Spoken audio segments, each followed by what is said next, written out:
శ్రీరాముని సుగ్రీవుడు అనేటటువంటి ఆయన సేవించాడు, తెలుసు కదా. సుగ్రీవుడు ఎవరు? వాళ్ళకి తమ్ముడు. వాళ్ళ సుగ్రీవుల కథ మీ అందరికీ తెలుసు. వాళ్ళ సుగ్రీవులు అన్న వాలి, తమ్ముడు సుగ్రీవుడు. ఎవరికి ఎక్కువ బలం ఉంది? వాళ్ళకి ఎక్కువ బలం ఉంది.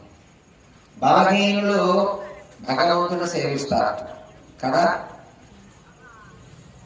మన అందరం బలహీనులే.